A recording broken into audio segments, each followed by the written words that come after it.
Welcome to the material properties and pipeline feeding device under the edges of chemical process utilities. As you know, we were discussing about the various pneumatic systems and conveying systems, and in the previous lecture we discussed about the various conveying system types, closed type system, open type system. We discussed about the batch conveying system. We had a discussion about the semi-continuous conveying system with the single plug system. We were describing about the innovatory system and fluidized motion conveying system. In this particular lecture, we will discuss about the influences of material properties. What is the impact of different material properties on the conveying aspect. Then we will discuss about the pipeline feeding devices, this inclusive of rotary valve, air leakage, entrainment devices, rotor type, feed rates, etc. Now let us talk about the influences of material properties. The properties of the material to be conveyed feature prominently in the decision to be made with regard to the selection of pneumatic conveying system. See, we discussed about the physical properties of material like fine particles, granular particles. We discussed about the various specifications. So, all these properties, they influenced about the selection, because we had discussed the different type of pneumatic conveying system. So, which type of pneumatic conveying system is used for what material, that is important. So, as with the system requirement, some of the most common material properties can be identified, and we are going to discuss here for easy access and reference. First one in this category is the cohesive properties under the influence of material properties. Now, sometimes the problem may be experienced with cohesive materials in hopper, discharge pipeline, pipeline feeding and conveying. If there is any difficulty in discharging a cohesive material from a rotary valve, a blow through type should be used. Now, if there is any difficulty in conveying a cohesive material in conventional system, then an innovatory type of system should be considered. The pulse phase system, this was deployed for the handling of such fine cohesive powders. Another is again very important, that is combustible. Now, there is a wide range of materials which in a finely divided state disperse in air. They propagate a flame through the suspension if they ignited. So, due care must be taken while selection of the conveying system as well as conveying fluid. Now, these materials include foodstuffs such as sugar, flour, cocoa, synthetic materials such as plastic, chemicals, pharmaceuticals materials, metal powders, fuel, sometimes like wood and charcoal, etc. Now, if a closed system is used, the oxygen level of the conveying air can be controlled within acceptable level, or nitrogen can be used, because oxygen can promote the ignition, but however nitrogen is inert. Now, if an open system is to be used, the adequate safety devices must be put in place. We have already discussed all those devices in previous lectures. Another thing is the damp or wet, that is again very important. Now, material containing a high level of moisture can generally be conveyed in conventional system if they can be fed into the pipeline and they do not contain too many fines. Now, fine materials such as lumps, coal, lump coal, they are having large fines which are wet because they are coming from mines. Now, they tend to coat the pipeline and bend and gradually block the lines by gradual deposition to the inner surface of the pipeline wall. Now, single plug blow tank system and some of the innovatory systems are capable of handling this type of material. If a conventional system is to be used, the problem can be relieved by heating the conveying air if material is not too wet.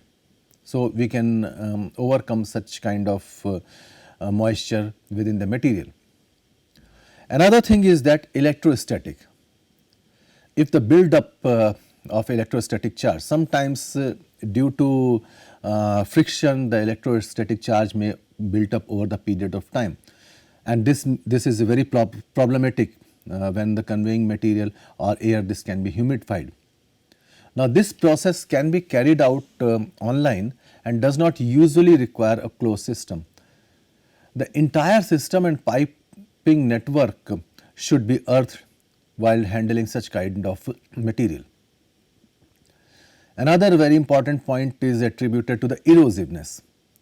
Now, if the hardness of the particle to be conveyed is higher than that of the system component, such as feeder, pipeline, bends, then erosive wear will occur all surfaces against which the particles impact. Now, usually lower velocity is preferred for such type of system. Friable. Now, to avoid any kind of a degradation of the conveyed material, a low velocity system should be considered. The magnitude of particle impacts, particularly against bends in the pipeline, should be reduced, as this may create a problem of choking. This may create a further problem during the proper conveying of the material. Damage caused by attrition as a consequence of particle to particle and particle to wall surfaces must also be taken into account. Now, pipeline feeding devices which can cause particle breakage, such as a screw, they should also be avoided. Now, let us talk about the granular thing. Now, granular materials can be conveyed with few problems in pneumatic conveying system, provided that they can be fed into the pipeline. Problems with the feeding can also be occur with top discharge blow tanks and conventional rotary valves. The granular materials containing a large percentage of fines and which are not capable of dense phase conveying may block in a top discharge line. Now, in a rotary valves, shearing of granular material should be avoided. So, a valve with an offset inlet should be used in that particular case. There are certain materials which are hygroscopic in nature. So, if a material is hygroscopic, then air, whatever air being used for conveying, it should be dried to reduce the moisture level to an acceptable level. Otherwise, the material will absorb the atmospheric moisture, and the proper purpose of the system will not be fulfilled. Now, this process can be carried out online and does not usually require a closed system. For a material which is slightly hygroscopic can be conveying if the material is conveyed in a dense phase without the use of air drying equipments. There are certain materials who possess low melting point. The energy from the impact of particles against bends and pipe walls at high velocity in dilute phase conveying, this can result in high particle temperatures being generated. The effect is localized to the small area around the point of contact on the particle surface, but can result in that part of the particle melting. The problem is accentuated if the particle slides on the pipe wall and around pipeline bend. Plastic pellets such as nylon, polyethylene, polyesters, they are prone to melting when conveyed in suspension flow. So, low velocity and dense phase can significantly reduce the problem. There are certain materials who possess the radioactiveness, and they must be handled very carefully. The radioactive materials, they must be conveyed under condition of absolute safety, and their safety nature is entirely different what we have discussed earlier.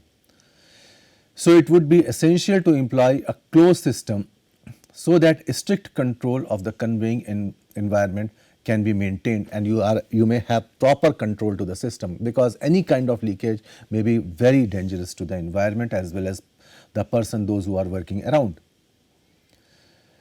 A vacuum system would also be necessary to ensure that there is no conveying air could escape from the system, because it may carry the radioactiveness to the atmosphere. The material in the event of bend may be eroding. These materials usually do not tend to be rather abrasive. There are certain, the conveying of toxic material in the process industries is quite common. So, if toxic materials are to be handled, a strict control of working environment must be maintained, like vacuum system, conveying air after filtration, because overall objective is to prevent the escape of those materials to the atmosphere. Open system would be satisfactory. There are certain particles which possess a very fine nature. A problem of pipeline coating can occur with very fine powders in the low micron and submicron range, such as carbon black, titanium dioxide. These materials, they have a tendency to adhere to the pipe walls when conveyed in a conventional type of system. The coating gradually builds up and can cause a marked reduction in the pipe section area and a reduction in conveying capacity. In conventional system, material should be conveyed in flexible pipeline or hose, so as material built up can be shaken free and on regular basis. Now, pipeline feeding devices are again very important while considering the conveying system. So, all the pneumatic conveying system, whether they are positive or negative pressure type, conveying in continuous or in batch mode, they have the basic elements in all the type of a system. Now, the material feed is invariable at atmospheric pressure in vacuum system. So, pipeline either can be fed directly from the supply hopper or by the suction nozzle from the storage vessel. You see over here, these are the basic elements of pneumatic conveying system. We are passing the material from one port and we have the cleaning air in the other port. Now, this is the feeder system, and air and material in combination or in a mixture form, it is subjected to the pipeline, and this is subjected to the filter where material is coming out and a clean air is going out. Now, sometimes we may experience the air leakage. With no pressure drop to feed, it means that there will be no leakage across or no leakage of air across the device when feeding material into the pipeline in vacuum conveying system. Therefore, the separation device have to operate under vacuum condition. Now, in the positive pressure system, the separation devices are operate at atmospheric pressure. Problem in this type of system is the material contained in the storage hopper is at atmospheric pressure. So, the material has to be fed against a pressure gradient and the loss of conveying air. The feeding device in this particular case has to be designed or withstand the pressure difference. In another case, airflow can hinder the downward gravity flow of material into the feeder. Now, if the loss is significant, the volumetric flow rate will have to increase to compensate for correct airflow rate to the pipeline, and it must be maintained for conveying throughout. The loss represents loss of energy of the system. There may be certain pressure drops across the thing. Now, material flow rate through a pipeline is primarily depend on the pressure drop available across the pipeline. The pressure drop across the feeding device should be as low as possible in low pressure system and as a small proportion of the total as possible in the high pressure system. Less pressure of course will be available for conveying through the pipeline if the feeder takes an unnecessarily high proportion of total pressure drop from air source. Now, maintenance is a very crucial aspect as far as this type of system is in question. So, the rate of loss of air is increases with time due to gradually increasing the wear. If undue wear does occur, insufficient air may ultimately be supplied to pipeline and a blockage is likely to occur as a consequence, and that may create some economic loss because of the blockage may require some more electrical power with respect to the pumping. Now, when we talk about the material properties, it is important to have to be taken into account in the selection of feeding devices. Now, in feeding system that have moving parts, care has to be taken with both abrasive and friable materials. Material flow properties and particle size also need to be taken account with feeding devices,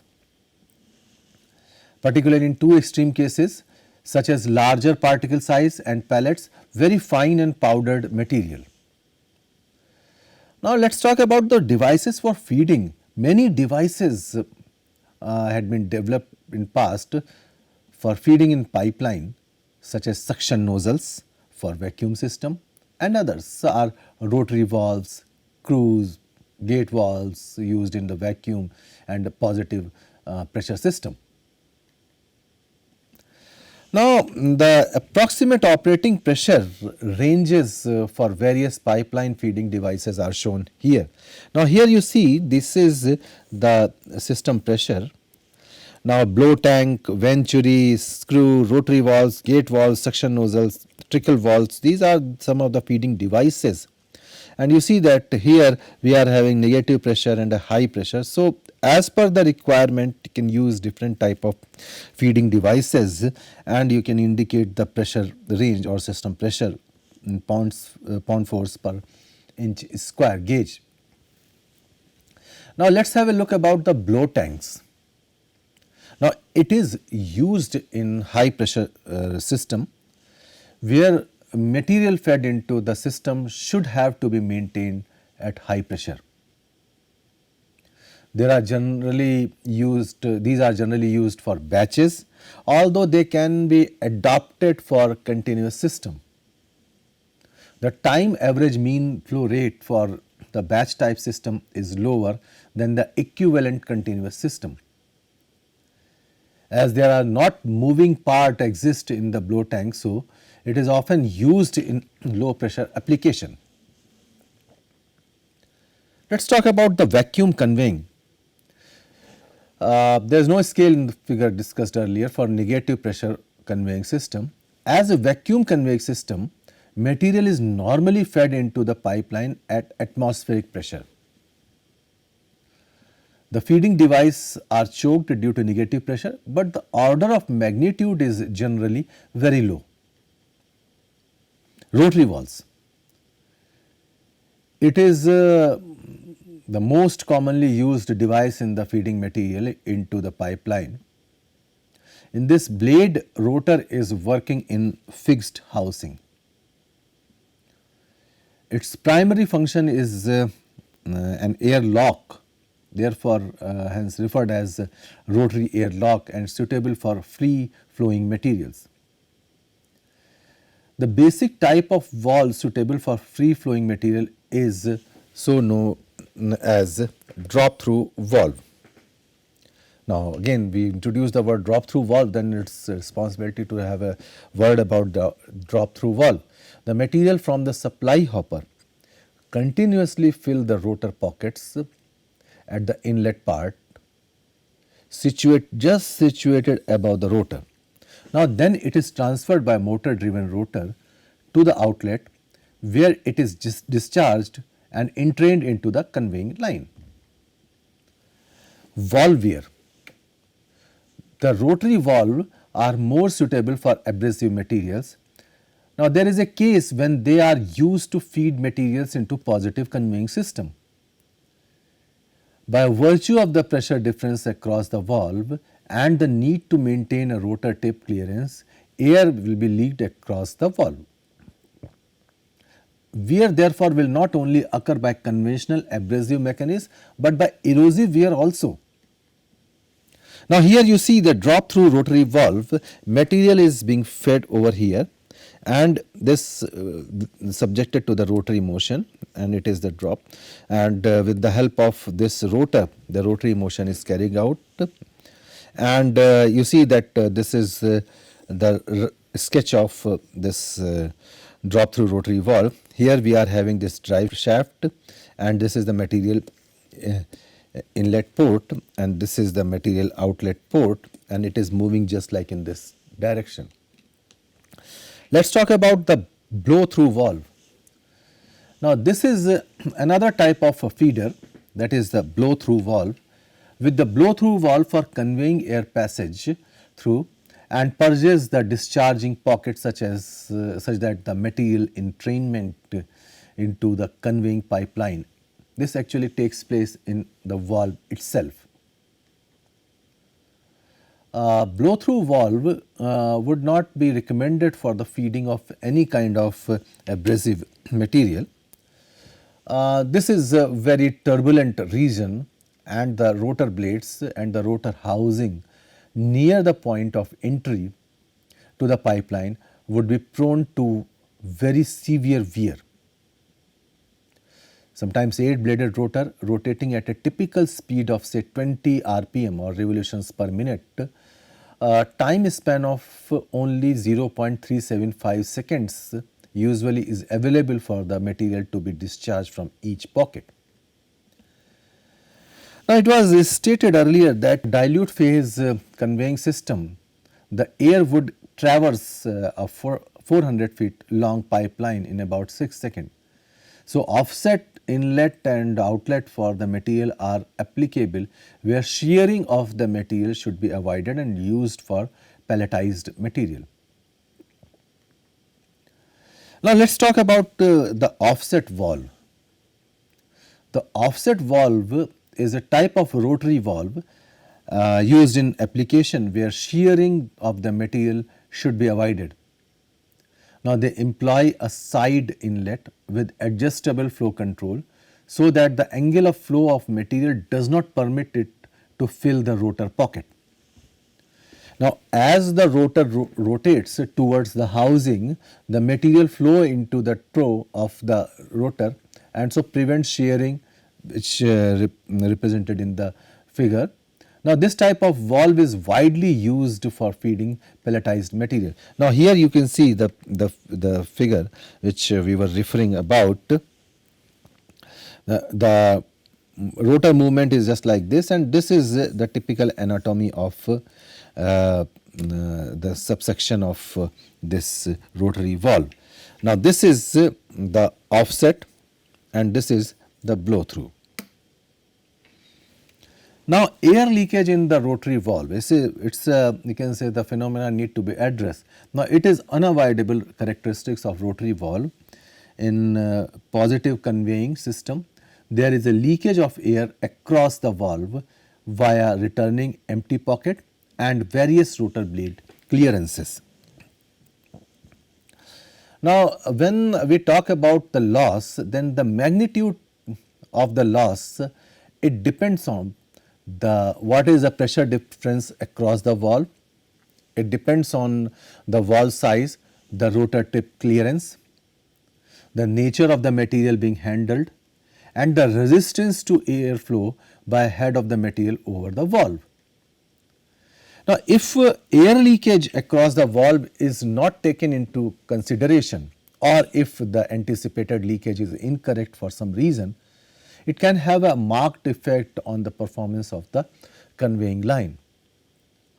For instance, for a 4-inch bore pipeline, the air leakage say VL could be as much as say 15% of the air supplied.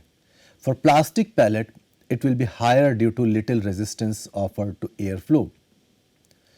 For a smaller diameter pipe, this percentage will be greater. The air leakage through the valve is reflected in this particular figure.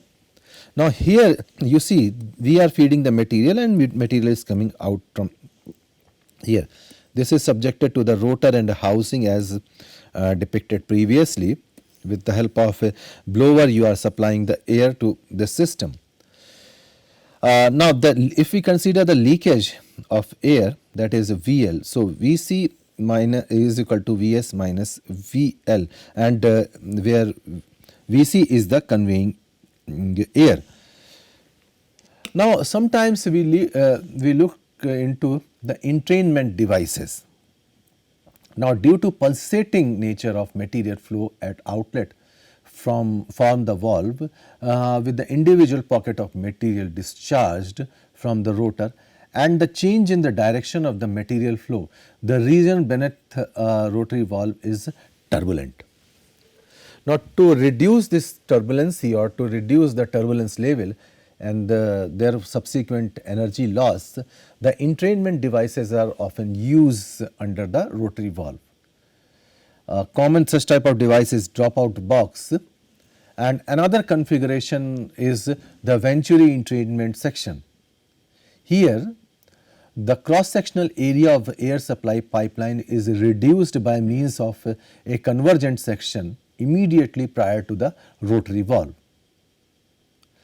Now, as a result, there is a corresponding increase in entrainment velocity and therefore a decrease in pressure in the region beneath the valve. A consequence of this decrease in pressure is that there will be a less air leakage through the valve to interfere with the material feeding. The divergent section, this allows the kinetic energy of high velocity air to be reconverted back to pressure. Now, this type of device would not be recommended for abrasive or friable materials. Now, here you see that the entrainment section of rotary valves. Now, here this is the dropout box and this is the Venturi, and rest other function is common. Now, let us talk about the rotor types. Rotors are either of open end type or closed end type. With open end types, the blades are welded directly to the driving shaft, while with the closed end type, disc or shrouds are welded to the shaft and blade ends to form the enclosed pocket. With the more abrasive materials, wear of the rotor housing and rotor housing and plates is possible since the material is constant contact with them. So, the closed end type of rotor provides a very much more rigid construction and so much high pressure application have been possible. Pocket types. Now, these are two type rotor pocket configuration, out of which deep pocket is more commonly used.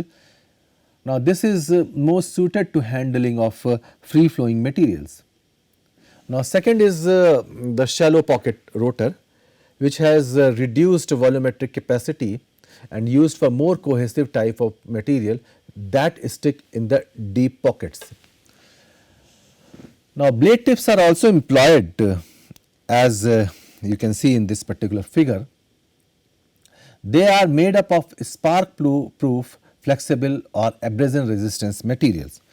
Now, here you see that different type of rotor pocket configuration. This is the deep pocket rotor, shallow pocket and rotor with tips. Here you see the different tips. Now, next is the rotor clearance. The rotor clearance can have a significant effect on valve performance, and in an attempt to minimize the effect of leakage on the feed rate, manufacturers make these clearances as small as possible. Now, clearances on new valves, they are typically in the order of 0.003 to 0.006 inches. Then the blade number. The number of blades on the rotor will determine the number of blade labyrinth seals that the air must pass before escaping from the system. A 10-bladed rotor will be specified for applications with pressure differential from 8 to 15 pounds force per inch square. Then feed rate. The feed rate of rotary valve is directly proportional to the displacement volume of the rotor and its rotational speed. The constant of proportionality here is the volumetric efficiency of the rotor valve. Let us talk about the pocket filling efficiency. It should be noted that because of air leakage, the volumetric efficiency of rotary valve when feeding a negative pressure system, this will generally be much greater than feeding a positive pressure system. Let us talk about the feed rate control. As a rotary valve is positive displacement device, feed rate control can be achieved by varying the speed of rotor. However, pocket filling efficiency of rotary valve is a function of rotor speed. So, up to a speed of about 20 revolutions per minute, the filling efficiency is reasonably constant, but above this speed it starts to decrease at an increasing rate. Now, feeding negative pressure system. With the negative pressure system, there is no pressure gradient across the material feeding device. Therefore, the leakage of air across the valve will not pose any problem. The rotary valve for negative pressure system is very much cheaper than the positive pressure system. The rotary valve designed for a negative pressure system should not be used in a positive pressure system, and that is the limitation of this particular type of system. So, in this particular lecture we discussed about various type of criteria for material as well as the selection of appropriate medium for different type of conveying system. For your convenience, we have enlisted various references. You can go through these references as per your requirement. Thank you very much.